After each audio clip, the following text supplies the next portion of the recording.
Hi guys, how you doing? Good morning. My name is Crystal.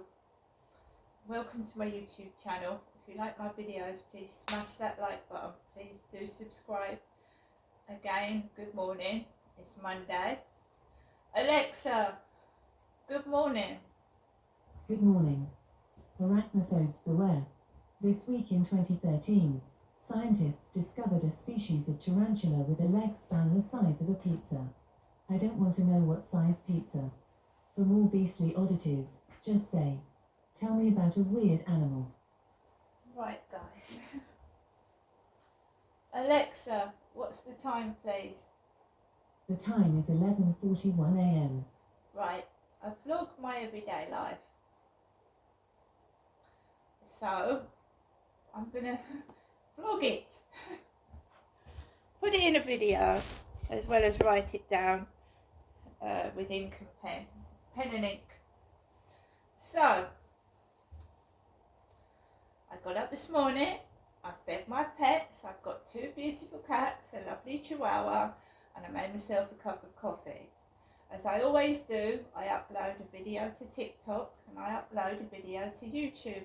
And it takes a while to load on YouTube. It can take up to an hour. So while my video is uploading, I usually have a cup of coffee, get on with the tidying up.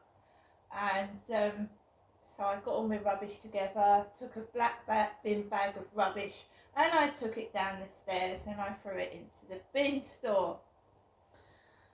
I haven't been out to the co-op today. I spent nearly £40 yesterday on just household items, cat food and a bit of shopping. It's the cost of living is extortionate. So for some flash liquids and cat foods and a bit of other bits and pieces, it comes to £10 just for that. And then you've got to eat food, that's another 20 quid. And I don't smoke and I don't drink, so I treat myself to some scratch cards. I don't smoke, I don't drink, I don't vape, so I got some scratch cards yesterday. A little bit, tiny bit of excitement. I won £5, which isn't a lot, is it? But it's better than a kick in the teeth, so I was happy enough. Sometimes I treat myself to flowers. I haven't got a boyfriend. I haven't got anyone to spend anything on, so I sometimes treat myself to some flowers. If I had someone in my life, I'd be sharing 50-50. I'd be buying things and sharing things, but as there's only me, I'll buy my mum. It's my mum's birthday coming up in May. I'll buy my mother a present, my mum. So when the video had uploaded, I took Max out for a walk. I just wanted to go for a small walk, but obviously it's warmer, there's more people outside, it's the school holidays. I live by myself, I've got no kids to look after, so I just wandering around walking my dog. And my dog gets distressed by lots of noise, he gets distressed by people running at him. And he's just like a human being, he gets startled. You know, he's tiny. So I'm trying to keep him, you know, stop him from getting anxious. And I get anxious myself. I don't like lots of people either. So we're just walking together slowly. I'm keeping my eyes on him and making sure he's okay and not getting distressed. It's got very, very busy, so I turned around a corner and I decided to take Max onto the field. The field actually looked less busy than people on the path. So we ended up on the field. As I was going onto the field, there was this young lady with long dark hair right down her back, and she was stood next to this black dog. Don't know whether it was male or female.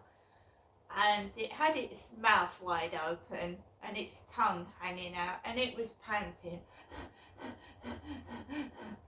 So I walked past this girl with this black dog with its tongue hanging out, and I walked slowly onto the field. Builders were building the over 55 flats. They've nearly finished those. And there was this gentleman, elderly gentleman with a green gilet, whatever you call them, a waistcoat, like a fisherman's green waistcoat. And he was walking his dog, and I walked around up the other way. I walked up there. And I just walked around minding my own business. Because that's what most normal people do. They just want to go out for a walk, not to go and yap to people or be, I just want to walk my dog. What do we teach our children? Don't talk to strangers. Don't talk to strangers. And they are strangers until you know them.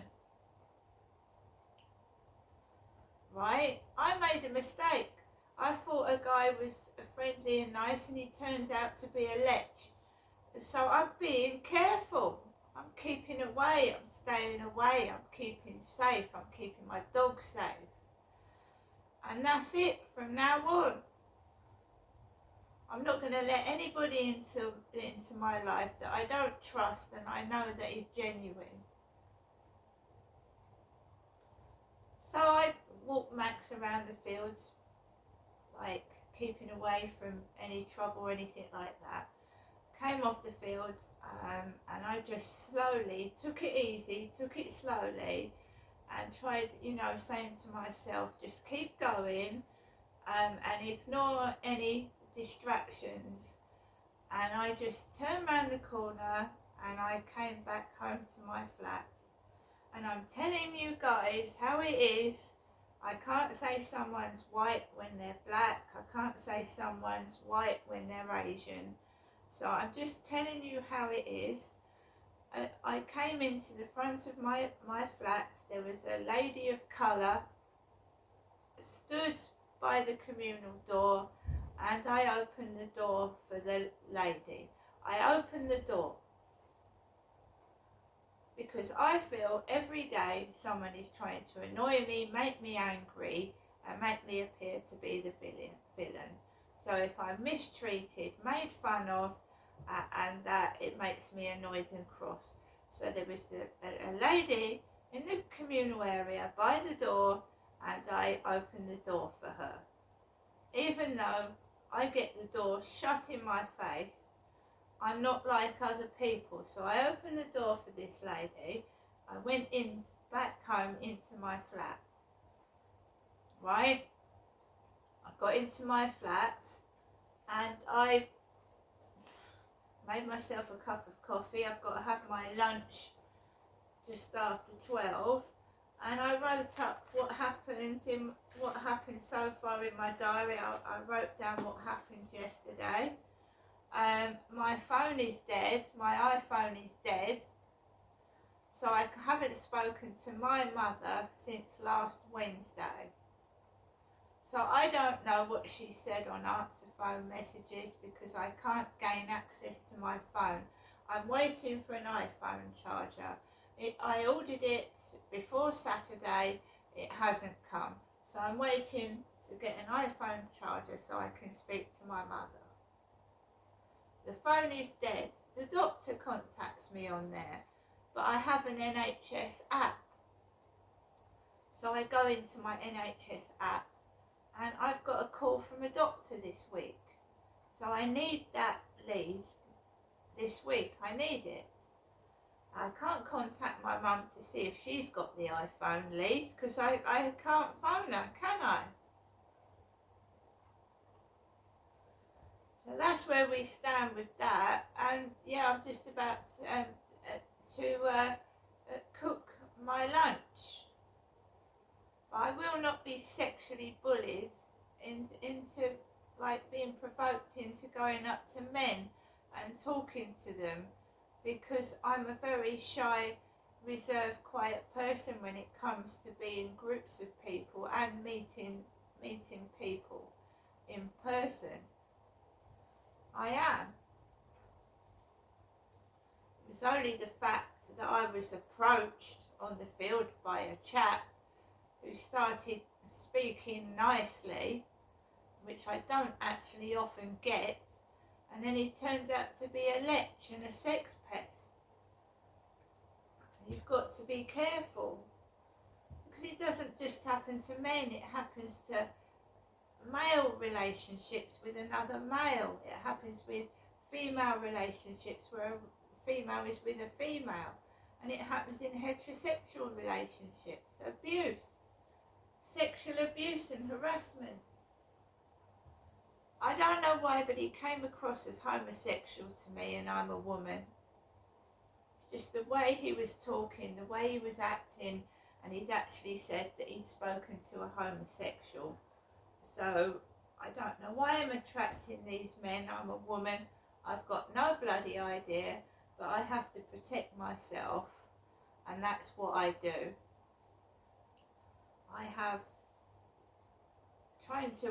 I've been trying to work through what happened to me.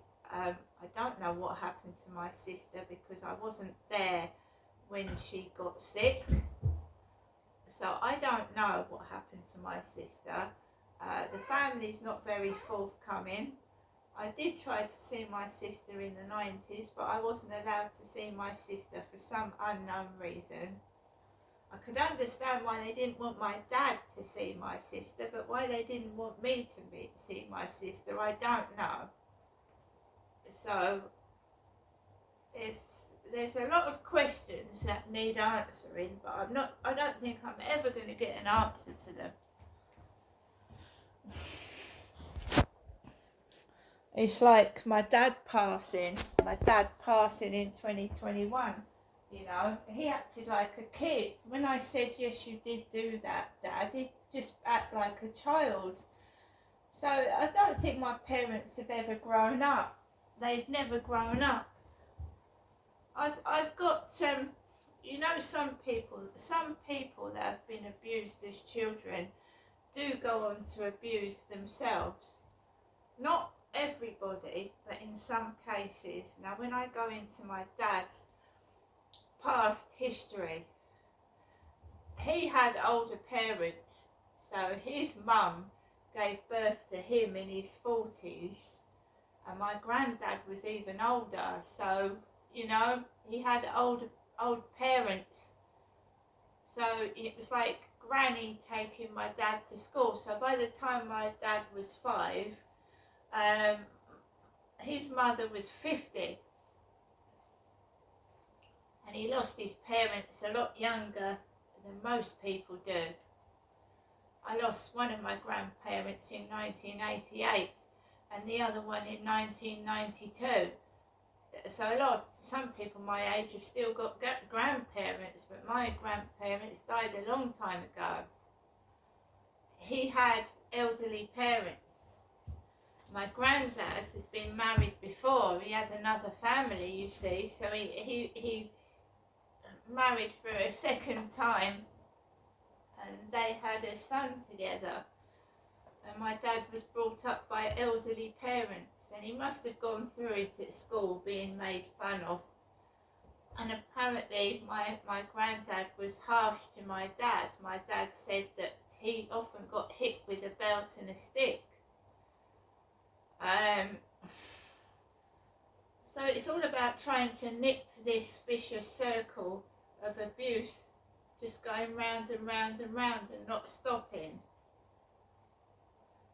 And for police and medical professionals to treat people that are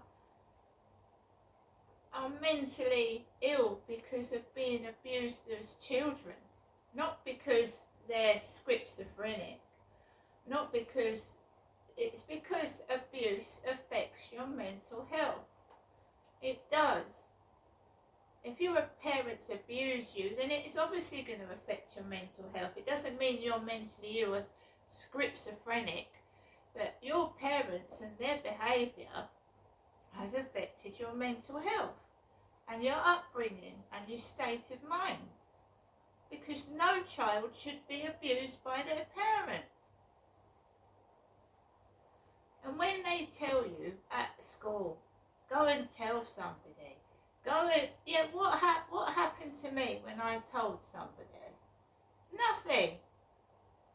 Nothing. You get the courage to go to approach a doctor and you tell a doctor, and you've left it to your 16 admittedly, but you're still a child when you're 16. And you go to a doctor and that doctor turns round to you and said, well, you must have done something to make your father do that to you. And that was in the 80s. That's how they treated abuse in the 80s. You must have done something to make your father have done that to you. And I remember walking out of the doctor's surgery disgusted and angry, because you think, right, I've told somebody, I've finally got the guts and I've told somebody about it. Now someone's surely going to help me. Oh, no. Then you find out over the next coming years that it's all been a conspiracy and a cover-up. And I don't know if it happened to my sister. I don't know. I never will know, because no one tells me the truth.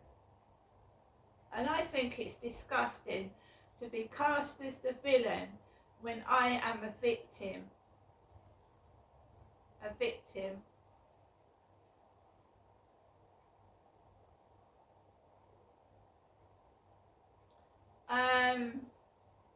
So there you go. And to be called a dog and be made fun out of. Do you think abuse is funny? Do these people think it's funny to be abused since at least the age of 10 and being touched and raped by old men? That's funny, is it? It's funny. A child is a dog, is it? What was I, a black dog when I was a child, was I? When I was 10 years old and my father was abusing me, I was a black dog, a little child. I think everybody doing this to me right now is disgusting, is vile, and should be punished. But I doubt that I'll get the justice, and I doubt that they will be punished, and they'll continue to treat me like this until someone puts a stop to it.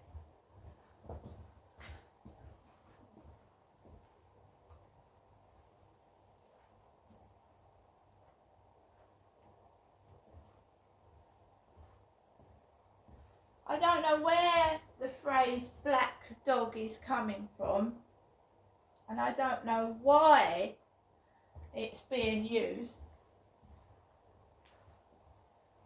And you can see through the eyes of the camera what it's like for me to go outside, knowing that these thugs and bullies are outside and they're taking the piss out of somebody that's been abused since the age of 10 years old. Who are these people working for? Who's telling them to do it, and why? And who is this person they're protecting? They must be protecting somebody. They must be protecting somebody, mustn't they?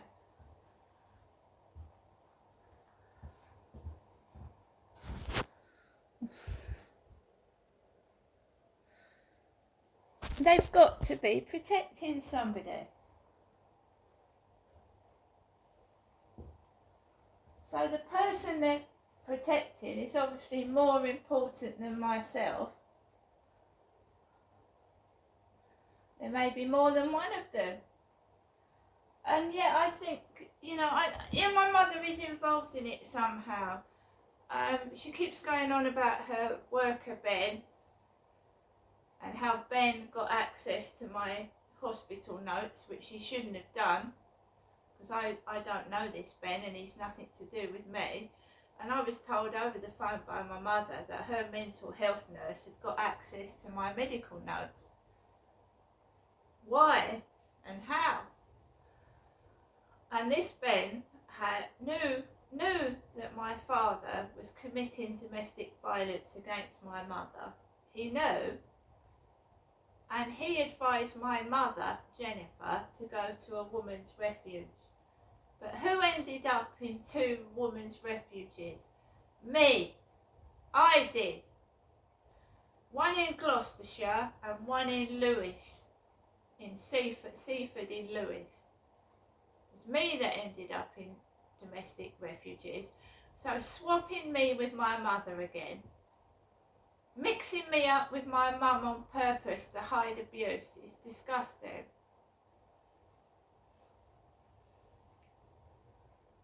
My mum's mental health workers apparently knew what my dad had done to me. They did nothing. They didn't report it. And I went with my mum to Elmsley House with my father Derek, and I met this Yusuf, this woman called Yusuf, that was one of my mum's mental health workers. And me and my mum and dad, all 3 of us, sat upstairs in Elmsley House and were chatting with my mum's mental health workers. Me, my dad and my mum, 3 of us. And on the walls was King Charles and Princess Anne. They were references to King Charles and Princess Anne.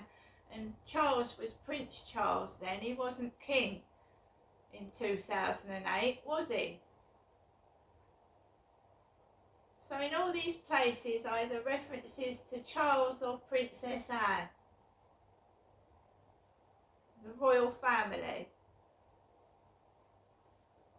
So I met Yusuf, and I get a lot of shit on my Facebook.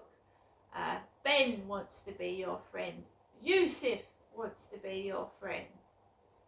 And they were my mother's mental health workers. My mother's.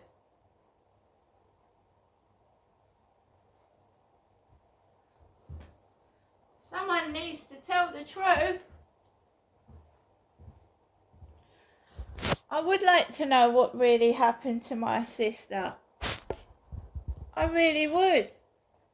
Because, you know, no one knows about my sister and what she went through and what was done to my sister. I'm the only one that can speak who's left.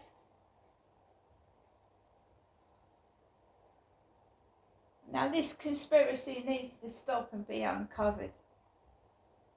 And stop pretending I'm my mad mother to cover up your shit. See you later. And by the way, I'm not saying my mother's mad, but they say my mother's mad.